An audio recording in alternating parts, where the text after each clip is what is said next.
قل ان کنتم تحبون اللہ فاتبعونی یحببکم اللہ ویغفر لکم ذنوبکم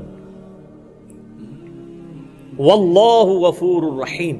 اے محبوب صلی اللہ علیہ وآلہ وسلم ارشاد فرما دیجئے کہ اگر تم اللہ سے محبت کرتے ہو یا اس کے دعوے دار ہو تو پھر میری اتباع کرو، یعنی نبی صلی اللہ علیہ وآلہ وسلم کی، تو اللہ تم سے محبت کرے گا اور تمہارے گناہوں کو بھی معاف فرما دے گا، اور اللہ تعالیٰ بخشنے والا رحم فرمانے والا ہے۔ میرے بھائیوں، اتباع کے حوالے سے میں نے بتایا تھا کہ اتباع کی ڈیفینیشن ہوتی ہے محبت کے ساتھ کسی کی پیروی اختیار کرنا، یعنی اطاعت پلس محبت از اکول ٹو اتباع۔ تو ظاہر ہے اس میں پھر ایک قلبی رجحان بھی ہونا چاہیے، اور میں نے بتایا تھا کہ ہمارے ہاں ایک مکتب فکر صرف اطاعت رسول کے اوپر زور دیتا ہے اور محبت والا ایلیمنٹ پس پش ڈال دیتا ہے، اور دوسرا مکتب فکر محبت والے ایلیمنٹ کو اتنا ڈومیننٹ کرتا ہے کہ وہ کہتا ہے کہ اب بس جو بھی ہیں تیرے محبوب کی امت سے ہیں، اسی تے بندے دا پتر کوئی نہیں بڑھنا، اسی طریقے سے ہی ہم چلیں گے۔ وہ دوسری ایکسٹریم پہ چلے جاتے ہیں، جبکہ قرآن میں اطاعت رسول کا بھی حکم ہے صلی اللہ علیہ وآلہ وسلم، اور اتباع رسول کا بھی۔ اتباع میں یہاں تک بھی ہوتا ہے کہ محبت کی وجہ سے انسان بغیر کسی لاجک کے، بغیر کسی کے حکم دیے بھی وہ کام کرنا شروع کر دیتا ہے جس کے ساتھ اس کی عقیدت وابستہ ہوتی ہے۔ اس کی چند ایک مثالیں میں نے بخاری اور مسلم کی روشنی میں پچھلی قرآن کلاس کے اندر ڈسکس کی تھی، آج ان کو ریپیٹ کرنے کی ضرورت نہیں ہے۔ کچھ کریٹیکل احادیث اس کانٹیکسٹ میں چاہ رہا ہوں ڈسکس کر لوں۔ پہلی حدیث بخاری اور مسلم کی متفق علیہ حدیث ہے۔ اللہ کے محبوب صلی اللہ علیہ وآلہ وسلم نے فرمایا، اس شخص نے ایمان کی حلاوت چکھ لی، مٹھاس چکھ لی، جس میں 3 نشانیاں ہوں گی۔ نمبر 1، اللہ اور اس کا محبوب صلی اللہ علیہ وآلہ وسلم اسے پوری دنیا میں سب سے بڑھ کے محبوب ہو جائے۔ نمبر 2، اس کی دوستی اور دشمنی کا معیار اللہ کی ذات ہو۔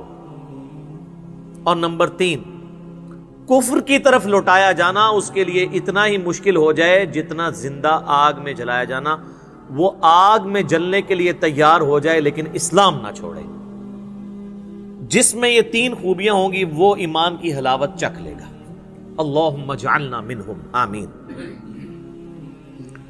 یہ حدیث خود ہی اتنی سیلف ایکسپلینیٹری ہے، اس پہ 1 گھنٹہ بولنے کی ضرورت نہیں ہے، ہر شخص اپنا محاسبہ خود کر سکتا ہے۔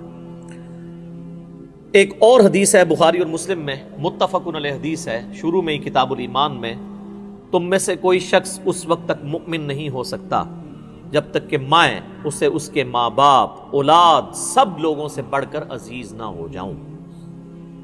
اس کا مفہوم بڑا واضح ہے۔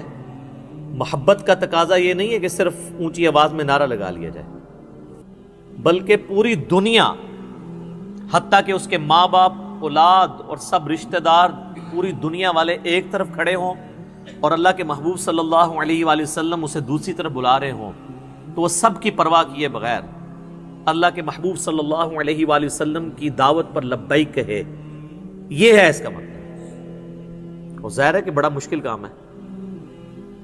یہاں پر تو ایک نوجوان کے لیے داڑھی رکھنا مشکل ہو جاتا ہے، پہلے ماں باپ ہرڈل بنتے ہیں، بعد میں بیویاں۔ عورتوں کے لیے نقاب کرنا مشکل ہو جاتا ہے کہ ہم اس معاشرے میں مس فٹ ہیں، اور ویسے ان سے پوچھے تو وہ کہیں گے کہ اللہ کے نبی سے سب سے بڑھ کے ہم محبت کرتے ہیں صلی اللہ علیہ وآلہ وسلم۔ تو محبت کو جسٹیفائی کرنا ہے اطاعت اور پیروی کے ساتھ، حکم عدولی والا معاملہ نہ ہو۔ جس سے محبت کرتا ہے نا پھر اس کے لیے کر گزرتا ہے انسان۔ یہاں تو لوگ دنیاوی محبت میں اور عشق مجازی کے اندر خودکشی کر جاتے ہیں،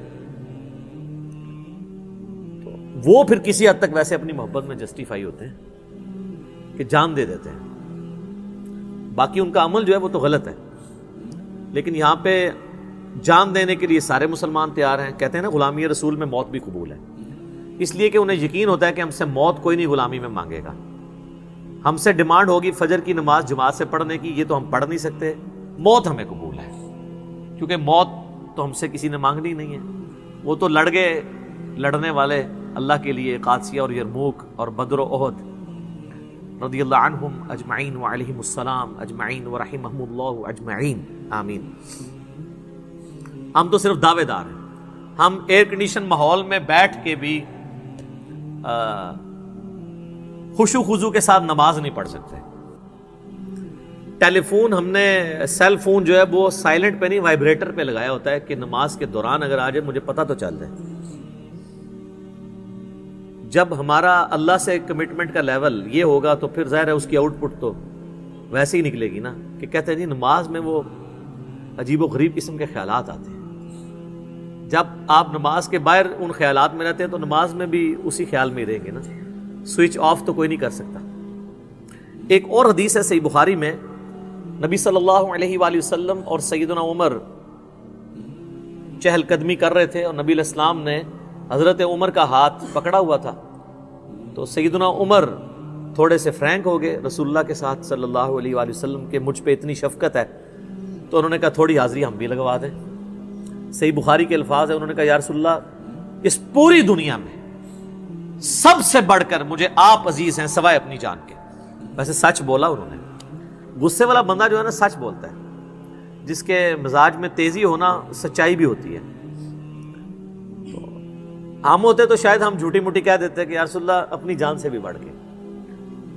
تو انہوں نے سچ بولا کہ میں اپنی جان کو چھوڑ کے باقی دنیا کی ہر چیز سے بڑھ کے آپ کو محبوب رکھتا ہوں. تو آپ صلی اللہ علیہ وآلہ وسلم نے فرمایا نہیں بلکہ اپنی جان سے بھی بڑھ کے. تو ان کا یا رسول اللہ اپنی جان سے بھی بڑھ کے. تو آپ نے فرمایا ہاں اے عمر اب بات بنی، اب تیرا ایمان مکمل ہوا ہے. جب تک میں تجھے تیری جان سے بھی بڑھ کر عزیز نہ ہو جاؤں تیرا ایمان کامل نہیں ہو سکتا. اگر سیدنا عمر فاروق رضی اللہ تعالیٰ عنہ علیہ السلام کے ایمان کے کامل ہونے کے لیے ان کی عبادات اور دین کے لیے خدمات کے ساتھ رسول اللہ سے انتہا درجے کی عقیدت اور محبت ہونا ضروری ہے، تو ہمارے لیے تو بدرجہ اولا ضروری ہے. اللہم انی اسألک حبک وحب حبیبک صلی اللہ علیہ وآلہ وسلم وحب من یحبک وحب عمل یقربنی الی حبک آمین. ایک اور حدیث ہے صحیح بخاری میں، کافی لمبی حدیث ہے، اس کا کنکلوژن اس پہ ہوتا ہے کہ نبی صلی اللہ علیہ وآلہ وسلم نے فرمایا محمد فرق بین الناس، لوگوں میں حق اور باطل میں فرق محمد ہیں صلی اللہ علیہ وآلہ وسلم. آپ مزے کی بات دیکھیں، یہ جو فرقان کا لفظ ہے نا یہ قرآن کے لیے بھی آیا ہے. شہر رمضان الذی انزل فیہ القرآن ھدی للناس وبینات من الہدی والفرقان. رمضان کا مہینہ وہ ہے جس میں قرآن نازل ہوا جو لوگوں کے لیے، پوری انسانیت کے لیے ہدایت ہے، صرف مسلمانوں کے لیے نہیں، پوری انسانیت کے لیے. اور اس میں ہدایت کے روشن دلائل ہیں اور یہ حق اور باطل میں تمیز کرنے والی کتاب ہے الفرقان. اولڈ ٹیسٹمنٹ اور نیو ٹیسٹمنٹ پہ اب یہ مہیمن بن کے یہ کتاب آئی ہے، فائنل ٹیسٹمنٹ قرآن. اور جس شخصیت پہ نازل ہوئی وہ بھی الفرقان ہے. محمد فرق بین الناس، محمد لوگوں میں حق اور باطل میں فرق ہے. ایک اور حدیث ہے صحیح بخاری میں، یہ وہ حدیث ہے جس کو مس یوز لوگوں نے کیا، آدھی حدیث بیان کر کے کہ جس نے کلمہ پڑھا وہ جنت میں جائے گا. امام بخاری نے صحیح بخاری میں بالکل آخر میں جا کے نا ایک باب باندھا ہے. میں اکثر سوچتا تھا یہ باب شروع میں ہونا چاہیے، مشکات کے شروع میں ہے وہ باب. اس باب کا نام ہے کتاب الاعتصام بالکتاب والسنہ، کتاب و سنت کو مضبوطی سے پکڑنے والا چیپٹر، جس میں انہوں نے ساری وہ حدیثیں جمع کی ہیں جس میں ترغیب دلائی گئی ہے کہ کتاب اللہ اور سنت کو مضبوطی سے پکڑنا ہے. لیکن انہوں نے آخر میں جا کے چیپٹر باندھا ہے. مطلب یہ کہ جب آپ بخاری شریف اینڈ کریں نا تو یہ بات آپ نے ضرور یاد رکھنی ہے، کیونکہ یہاں پر تو آپ کو بتاؤں کئی مزار ایسے ہیں جس پہ ختم قرآن کی طرح ختم بخاری بھی ہوتا ہے، تلاوت کر کے، ترجمہ بیان کر کے نہیں. وہ جو پڑھ رہا ہوتا ہے اس کو بھی نہیں پتا ہوتا، وہ ختم بخاری ہوتا ہے. وہ کسی بزرگ نے سوچا ہوگا نا ابھی تک ختم قرآن ہے، چلو ہم بھی ایک جاری کر دیں ختم بخاری. تو ختم بخاری جب ہو رہا ہو اور اس کے اینڈ پہ پہنچے ہوں تو کتاب و سنت کو مضبوطی سے پکڑنے والی احادیث ان کے سامنے ہے. اس میں ایک حدیث ہے، نبی صلی اللہ علیہ وآلہ وسلم نے فرمایا میری پوری امت جنت میں جائے گی سوائے اس شخص کے جس نے جنت میں جانے سے انکار کر دیا. سر کون ہے جو جانے سے انکار کرے گا؟ ہم تو بغیر کچھ کیے جانے کے لیے تیار ہیں، تو انکار کیوں کرنا ہے؟ بن بلائے مہمان بنے ہوئے ہیں سارے کلمہ کو مسلمان، تو انکار کس نے کرنا ہے؟ تو صحابہ نے بھی یہی پوچھا یا رسول اللہ یہ انکار کون کرے گا؟ آپ نے فرمایا آپ جواب سنیں کتنا انٹلیکچوئل ہے. جو صحیح مسلم کی حدیث ہے، مجھے اللہ نے جوامع کلمات کے ساتھ مبعوث کیا ہے، بات مختصر لیکن اس کی گہرائی بہت زیادہ. آپ نے فرمایا جس نے میری اطاعت کی وہ جنت میں جائے گا، اور جس نے میری نافرمانی کی اس نے جنت میں جانے سے انکار کر دیا. اس نے خود ہی انکار کر دیا. تو پوری امت جنت میں جائے گی سبجیکٹڈ ٹو، اس شرط کے ساتھ کہ وہ اطاعت اختیار کرے. باقی وہ چیز اپنی جگہ موجود ہے کہ جس نے ایک دفعہ بھی صدقے دل سے کلمہ پڑھا ہے، اگر اس کی زندگی کا ڈومیننٹ پہلو برائیوں پہ ہے تو الٹیمیٹلی ایک نہ ایک دن وہ اپنا عذاب بھگت کے جنت میں جائے گا. وہ تو عقیدہ ہے، لیکن یہ بڑا خطرناک معاملہ ہے. یہ یہاں ایئر کنڈیشن کمرے میں بیٹھ کے یہ بات کرنا بڑی آسان ہے، لیکن 5 منٹ کے لیے نہیں 5 سیکنڈ کے لیے موم بتی کے فلیم کے اوپر یوں ہاتھ رکھنا یہ مشکل ہے. اور وہ مسلمان کہہ رہا ہوتا ہے خیر ہے جی ایک پھیرا ہی لگے گا نا، پھر تو جنت ہی ٹور جانا ہے. ایک پھیرا جو 5 سیکنڈ کے لیے موم بتی نہیں برداشت کر سکتا وہ کہتا ہے ایک پھیرا لگے گا. جبکہ بخاری اور مسلم دونوں میں حدیث ہے کہ جہنم کی آگ دنیا کی آگ سے 70 گنا تیز ہے. اللہم اجرنا من النار.